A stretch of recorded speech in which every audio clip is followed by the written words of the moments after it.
ಇದು ಒಂದು ಬಿಂದು. ಅತ್ಯಂತ ಸಣ್ಣ ಚುಕ್ಕೆಯನ್ನು ಬಿಂದು ಎಂದು ಕರೆಯುತ್ತೇವೆ. ಇದು ಒಂದು ರೇಖಾಖಂಡ. ಇದು ನಿರ್ದಿಷ್ಟ ಉದ್ದವನ್ನು ಹೊಂದಿರುತ್ತದೆ. ಇದು ಒಂದು ಕಿರಣವಾಗಿದೆ. ಇದು ಸರಳ ರೇಖೆಯ ಒಂದು ಭಾಗವಾಗಿದೆ. ಇದು ಒಂದು ದಿಕ್ಕಿನ ಕಡೆಗೆ ಅನಂತದವರೆಗೆ ವಿಸ್ತರಿಸಬಹುದು. ಇದು ಒಂದು ಸರಳ ರೇಖೆ. ಇದನ್ನು ನಾವು ಎಷ್ಟಾದರೂ ರಚಿಸಬಹುದು. ಇದನ್ನು ನಾವು ರಚನೆ ಮಾಡಲು ಕನಿಷ್ಠ 2 ಬಿಂದುಗಳು ಬೇಕು. ಇದು 2 ಕಡೆ ಅನಂತದವರೆಗೆ ರಚಿಸಬಹುದು. ಇದೊಂದು ಸಮಬಾಹು ತ್ರಿಭುಜ.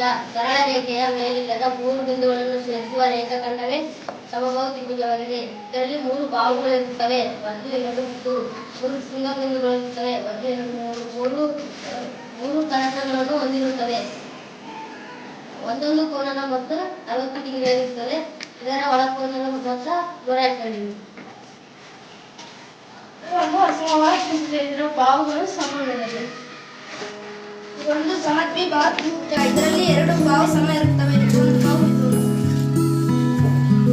ಇದು ಒಂದು ಚತುರ್ಭುಜ. ಸರಳ ರೇಖೆಯ ಮೇಲಿಲ್ಲದ 4 ಬಿಂದುಗಳನ್ನು ಸೇರಿಸುವ ರೇಖಾಖಂಡವೇ ಚತುರ್ಭುಜ. ಇದರಲ್ಲಿ 4 ಬಾಹುಗಳು 1 2 3 4 ಎಲ್ಲ ಬಾಹುಗಳು ಸಮವಾಗಿ ಇರುತ್ತವೆ. ಇದರಲ್ಲಿ 4 ಶೃಂಗ ಬಿಂದುಗಳು 1 2 3 4. ಇದರಲ್ಲಿ 4 ಕೋನಗಳು 1 2 3 4. ಒಂದೊಂದು ಕೋನಗಳ ಮೊತ್ತ ಇದು 90 ಡಿಗ್ರಿ, ಇದು 90 ಡಿಗ್ರಿ, ಇದು 90 ಡಿಗ್ರಿ, ಇದು 90 ಡಿಗ್ರಿ. ಚೌಕದ ಒಳಕೋನದ ಮೊತ್ತ 360 ಡಿಗ್ರಿ. ಇದರಲ್ಲಿ 2 ಕರ್ಣಗಳು ಅರ್ಧಿಸುತ್ತವೆ. ಚೌಕದ ವಿಸ್ತೀರ್ಣ ಬಾಹು ಇಂಟು ಬಾಹು. ಚೌಕದ ಸುತ್ತಳತೆ 4 ಇಂಟು ಬಾಹು. ಇದು ಒಂದು ಆಯತ. ಆಯತದಲ್ಲಿ 4 ಬಾಹುಗಳು. 1 ಬಾಹು 2 ಬಾಹು 3 ಬಾಹು 4 ಬಾಹು. ಆಯತದಲ್ಲಿ ಎದುರಿನ ಬಾಹುಗಳನ್ನು ಸಮವಿರುತ್ತವೆ. ಇದಕ್ಕೆ ಇದು ಬಾಹು ಸಮ, ಇದಕ್ಕೆ ಇದು ಬಾಹು ಸಮ. ಆಯತದಲ್ಲಿ 4 ಕೋನಗಳು ಇರುತ್ತವೆ. 1 ಕೋನ 2 ಕೋನ 3 ಕೋನ 4 ಕೋನ.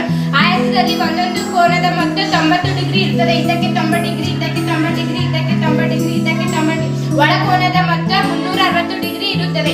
ಶೃಂಗಗಳು 4. 1 ಶೃಂಗ 2 ಶೃಂಗ 3 ಶೃಂಗ 4 ಶೃಂಗ. ಆಯತದಲ್ಲಿ 2 ಕರ್ಣಗಳನ್ನು ಅರ್ಧಿಸುತ್ತವೆ. ಆಯತದ ವಿಸ್ತರಣ ಸೂತ್ರ ಉದ್ದ 8 ಅಗಲ. ಆಯತದ ಸುತ್ತಳತೆ 2 ಉದ್ದ ಪ್ಲಸ್ 2 ಅಗಲ. ಇದು ಒಂದು ಪತಂಗ. ಇದರಲ್ಲಿ ಅಭಿಮುಖ ಬಾಹುಗಳು ಸಮವಾಗಿರುತ್ತವೆ. ಈ ಬಾಹುಗೆ ಈ ಬಾಹು ಸಮ, ಈ ಬಾಹುಗೆ ಈ ಬಾಹು ಸಮ. ಇದರಲ್ಲಿ 4 ಕೋನಗಳಿರುತ್ತವೆ. 1 2 3 4. ಇದರಲ್ಲಿ 4 ಶೃಂಗ ಬಿಂದುಗಳಿರುತ್ತವೆ. 1 2 3 4.